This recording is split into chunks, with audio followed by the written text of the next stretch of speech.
So cool. Thanks for coming in today, Andrew. Please make yourself at home. Help yourself get anything in the fridge. Thank you. Yeah. Thanks for having me. So tell us a little bit about your gym, please. Yeah. So back, 9 years and some odd months ago, we opened up Mat Chess Mixed Martial Arts, um, before that, that's where I met you. We were in a garage space before that, and which was fantastic. But but it's been a bit over 9 years now that we've had commercial space. And yeah, the fundamental goal of it too was that I wanted to teach martial arts a bit differently than what I think was being done. And I thought there was space for that. And I also wanted a space to train how I thought was most efficient. So that was kind of its foundation. And it's just been a fantastic journey, and very fortunately have met some fantastic folks and students who have really pushed themselves and have pushed me as a result too. So it's been a great journey.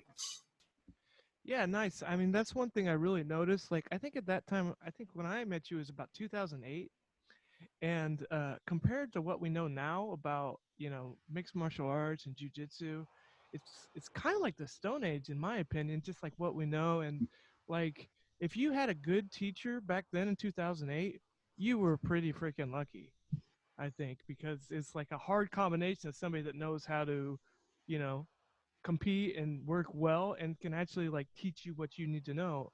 And just from a couple times I worked together, I was like, this guy is something different. And Mm. yeah, the way you taught, and you said, "Well, I am a teacher," and I was like, "Oh, dude, I never thought about you actually need to be able to teach jujitsu." It's like it totally blew my mind. I never thought about that.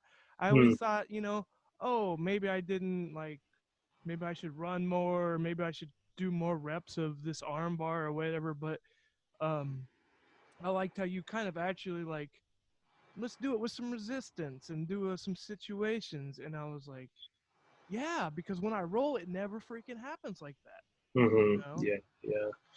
So I was wondering, how much of your educational background were you able to kind of incorporate into your jujitsu instruction? Yeah, no, that's a great question. And for your audience too. So I taught for 9 years too, primarily in the Edmond School District. I taught history and philosophy there, and started the philosophy program at Linwood High, which I'm really proud of. Oh, wow. But some years ago, I when my wife and I started our coffee shop, we had to something had to give. So my academic career and teaching stopped then. But yeah, I mean, I think there's a lot to learn from teaching academics, because academics is always systematized, and it's always been that way, and it's always taken a lot of information and organized it into something that is consumable by the student, and it's always been that way. And so whereas I think of a lot of the jiu-jitsu classes too that I've seen, they didn't always have that. Oftentimes, I was very fortunate in that I learned from Dave Ginsburg, who is a fantastic teacher. I learned from many other martial artists. Jimmy Hattori too is a fantastic teacher. But I also had classes from other folks too that felt like they were more like, this is a random technique, and after that random technique, here will be another random technique. So and then it was up to the student to organize that information into something consumable. Right. And unless you're programmed that way, Mm-hmm. then that's difficult. And I think fortunately I am programmed a certain way, that I'm able to take in information and organize it, Mm-hmm. but then and then condense it down into something that is digestible by the student, and then push that into classes. And so, so it's so academics has always done that, whereas I think jujitsu now is doing that more and more, and Mm-hmm. and I think that's just a benefit to the student. I think it's something that should have been done earlier and recognized earlier. I think Mm-hmm. because we've been teaching that way forever. I think there was a bit of a bit of laziness on the jiu-jitsu teacher's part to Uh-huh. on that organization. But fortunately, through my education, again, I had that, and I then when I didn't have that when I moved here to back to Seattle, like I wanted to create it for my students. So Mm-hmm. yeah, Oh, so that's an interesting perspective. So it's like it's not anything new. Like yeah, I think that's so. kind of Yeah, if you hopped into any of my colleagues' history classes, it would have a good organization to it. It would be organized thematically. It would be organized chronologically. It would have a progression to it. It would mm-hmm. have one concept would lead into the other, and then suddenly, so much of what was being taught from a martial arts perspective was just kind of devoid of that. And then it was really the student who was required to then take these random bits of information and slowly assemble them over the course of time, where that could have been prepackaged. Huh. And that I think I'm pretty reasonable at that. Well, I think that's pretty modest for you to say. Um yeah, but I think the whole attitude of martial arts, like the Mr. Miyagi wax on, wax off. You don't know why. You're waxing his car and doing all this stuff. I mean, it makes a compelling story, and possibly it could serve a purpose as like weeding out the people that are really in it for the wrong reasons. Mm, But nowadays, I just think it should be more people should be able to do it and like excel and like make themselves better. I understand the journey of it's interesting, like you said, like some people may be programmed to like they just handle information better, but I'm freaking not.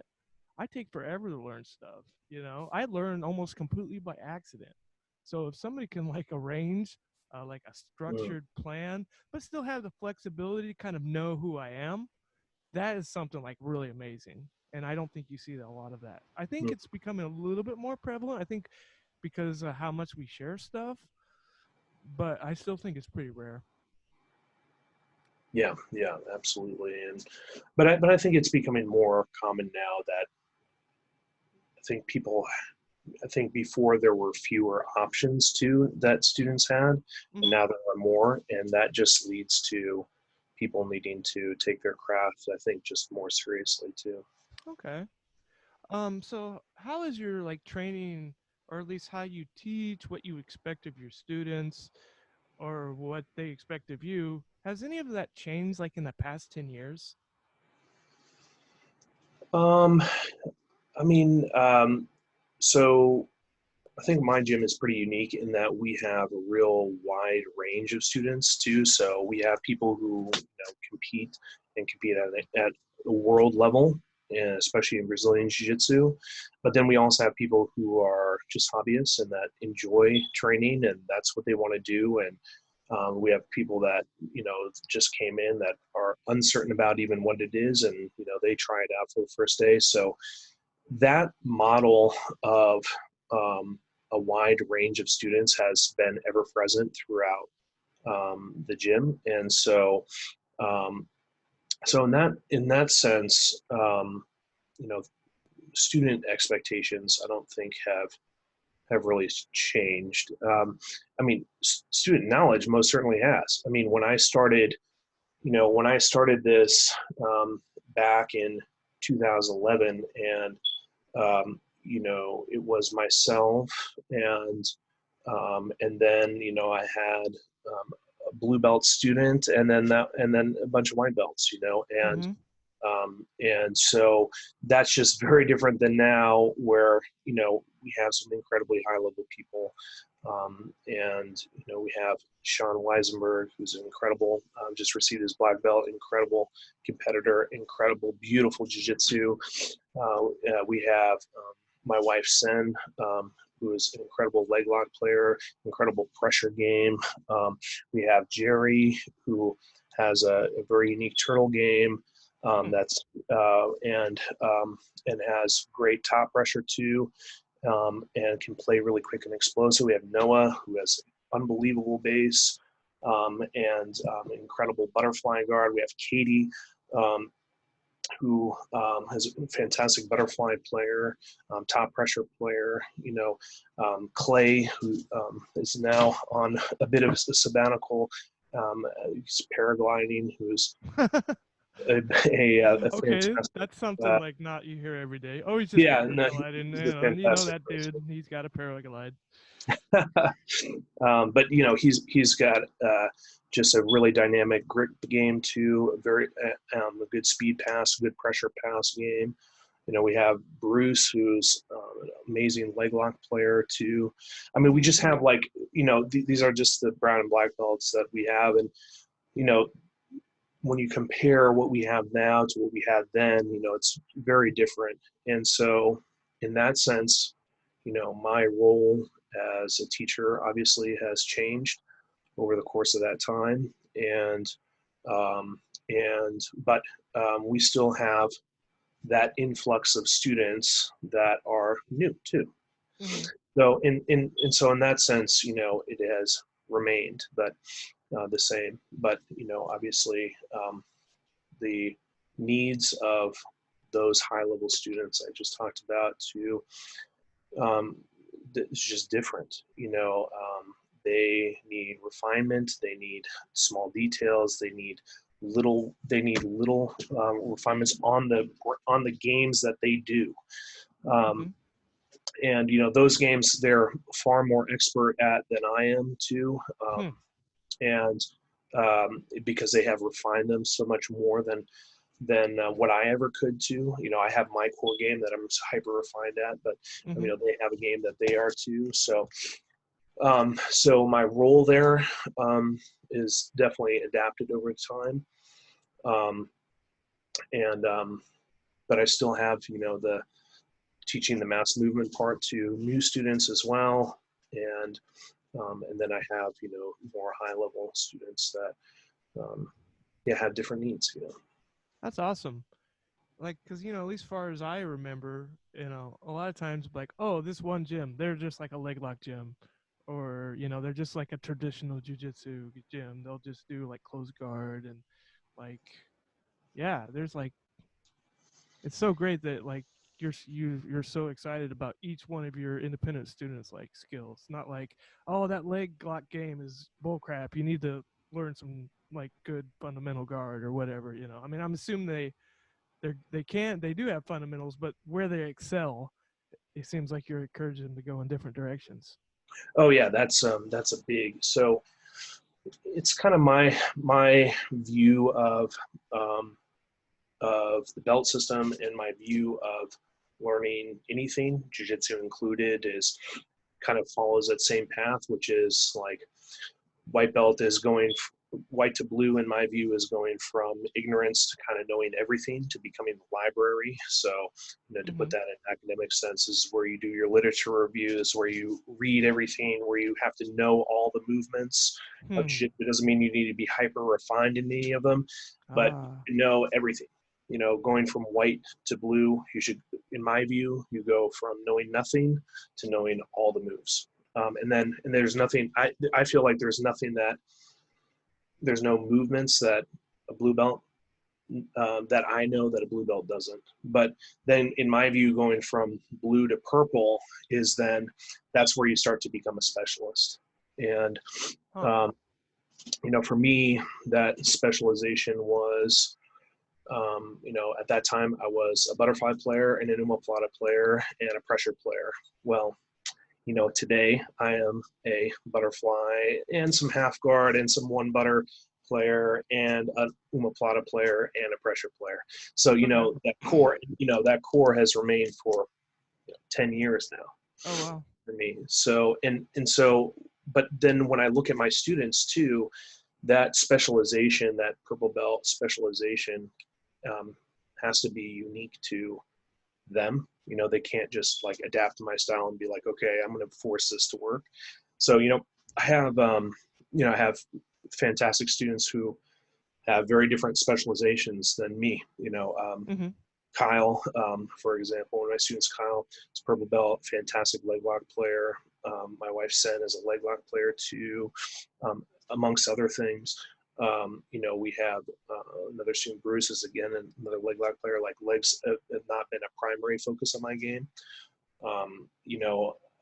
My students, I think the open-minded nature of me at that level when you achieve high blue belt is about experimentation and finding what suits you really well. And for me, that's always been a really open process. And I Mm-hmm. think that has led to a really wide range of hyper skilled people in their particular Hmm. slices. And so I'm very fortunate because, I get to train with people who have different specializations than me. And then some of that rubs off on me then too. So yeah, I'm pretty fortunate.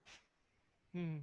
That's cool, especially because like I have things that I think I'm good at, and then every once in a while I go to a tournament or something, and then oh crap, this guy's actually better at that than me, so maybe I need another option. Mm, For instance, like I used to like being on bottom, but I avoid it like the plague lately. But mm, now, every now and then, I go with some another top person. I'm like, ah, crap. Am I gonna wear myself out fighting for the top all the time, or am mm, I gonna have different options? And I'm kind of like, oh, I think I gotta go back to at least refining my bottom game as an option because all that scrambling, you might need a little refrain, like just to kind of mhm. get your breath back and yeah. So that's really cool. Um, we'll keep this pretty short. But I was kind of curious about how your Zoom classes were working and how you were of course, I'm sure you can't do everything, but I was wondering if there was any kind of unique benefits that maybe online offers or what kind of not so benefits. Yeah, I mean, the pandemic has definitely been difficult on on jiu-jitsu as you can't reach out and grab somebody. Right? It's probably the So worst worst thing you yeah, could do. so that's difficult when you're trying to teach Brazilian jiu-jitsu. And so what we have been focusing on are a couple of different things too. So one is we've gone back to kind of the fundamental forms of jiu-jitsu. So like we've been working on bridging, shrimping, slapping out, standing up, basic fundamental movements, and then I've been adding like little details as we move so that hopefully when we come back, those small refinements will maintain themselves. Hmm. And whereas, when you're just sparring or even when you're looking at, specific positional work, um, it's not looking at the bridge itself, which can be applied to all sorts of different positions. So my hope is that once we do that, we're going to be able to go back and then apply that to a wide range. And then my hope is that there's some good benefit there. Hmm.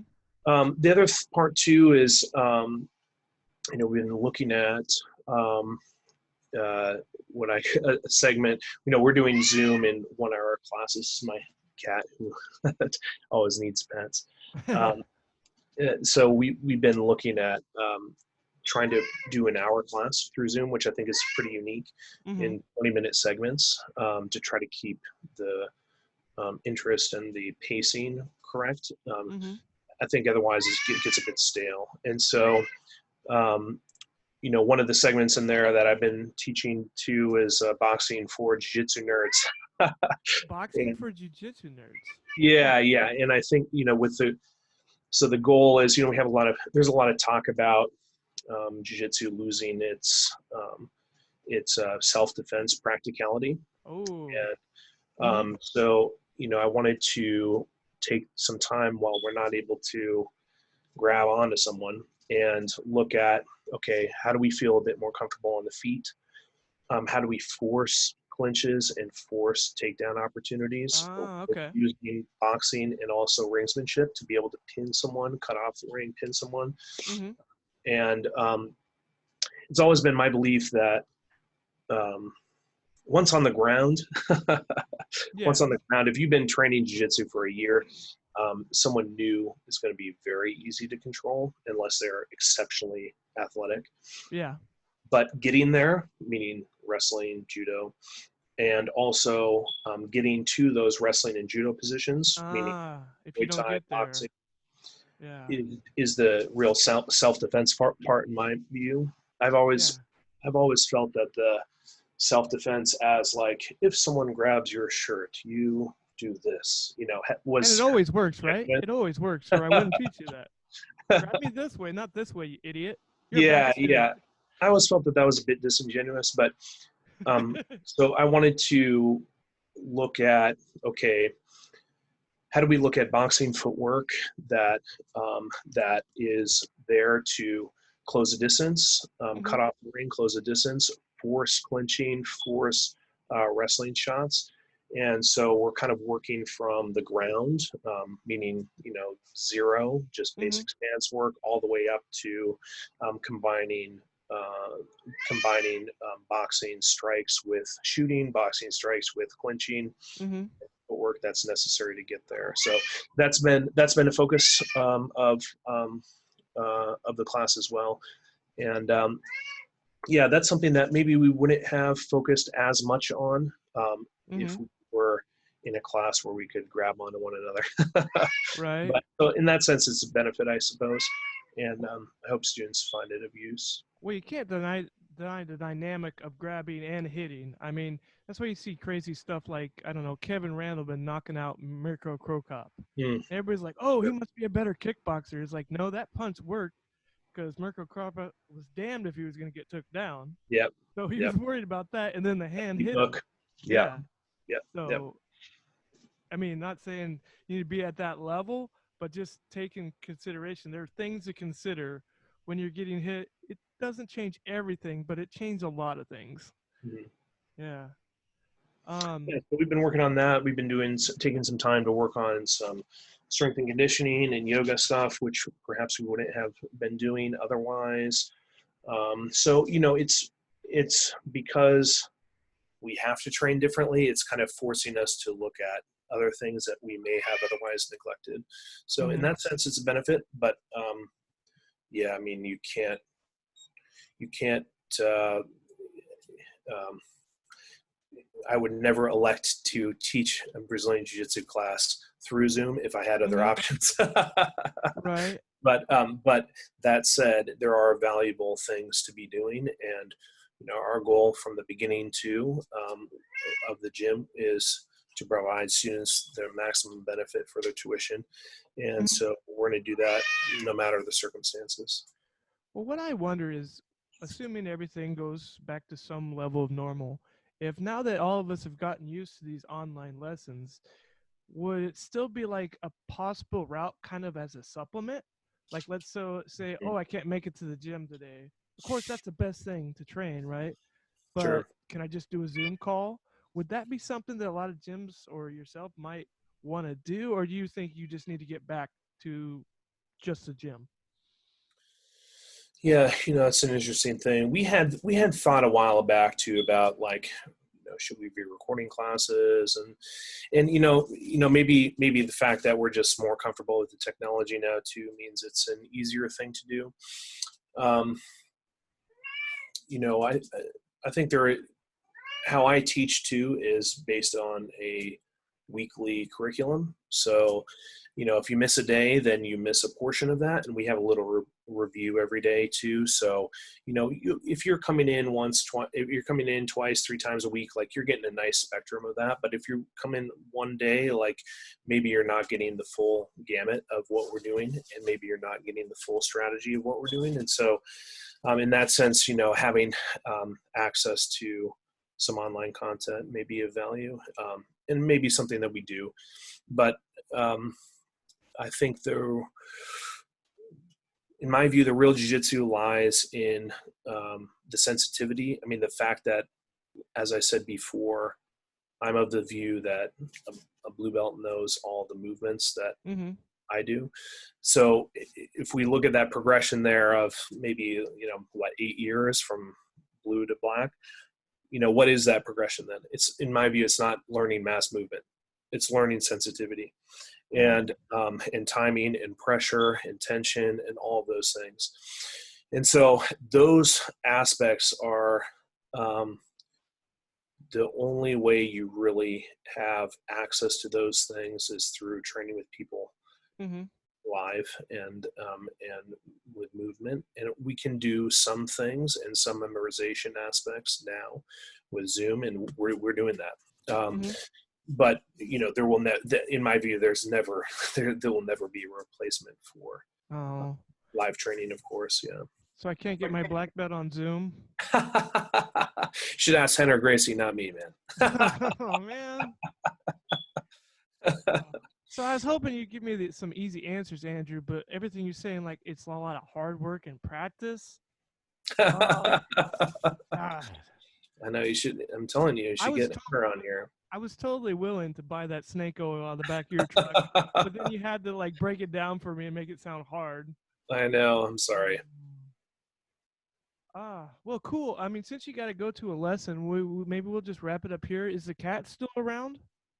Shade, yeah, Shade's always around. I think he's left now, but did he lose interest? Okay. Oh, yeah, for the time being, I suppose. Okay. Well, maybe we can get him on next time. Excellent. Yeah.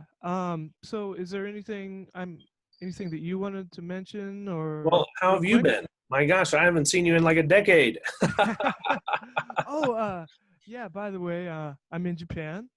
My wife got work out here, and then I've been here and I've been teaching English, and I've kind of been working on different certificates, and then I was like even thinking more about the educational side of things, and so I was like, another reason why I kind of wanted to reach out to you too, because like it seems like all the things before, when you didn't know how you learn, was just like going by, and it's like, oh, that's totally why I didn't get this at all, And so I've been thinking a lot more about the process lately, and now I actually have to teach more and realize sometimes like I'm just not connecting and trying to find out why, whether it's been English. I mean, I've taught judo, and I'm sure I had times in then when I just wasn't like really at the right level with whatever my students were. So yeah, I'm here in Japan now, and that's kind of the news with me. But yeah, I think I hope we should just call when you have time, catch up. Yeah, absolutely. Yeah, and pretty much just about every single thing you talked about there. I'm sure we could talk about each single concept for an hour. Anytime. Cool. Well, that's good. Well, I'm glad you're doing well, and I hope you're safe during these unusual times too. Yeah, I've been fortunate. It hasn't changed my life too much, except for my wife's working at home. It's actually, like I said, been kind of a catalyst to get a little bit more familiar with online content. And I thought, oh, I'm going to be so behind. Everybody's learning it. But there's still some people that are like fighting it. They're like, oh, I'm not going to learn. But now I feel like I know so many things I didn't know a month ago. And if there's any silver lining, I'm sure everybody's saying this. I'm glad this gave me that kind of, what do you say, impetus, or that thing that makes you do something. Impetus? Impetus? Is that the right word? I'm not sure where you're going, but yeah, I mean, it's definitely motivation. is definitely forcing us to do it. That's for sure. Yeah. Yeah. Uh, well, thanks, man. Let's talk again soon and keep me updated. Yeah. Thank you. Yeah. Glad you're well. You too. Bye, man.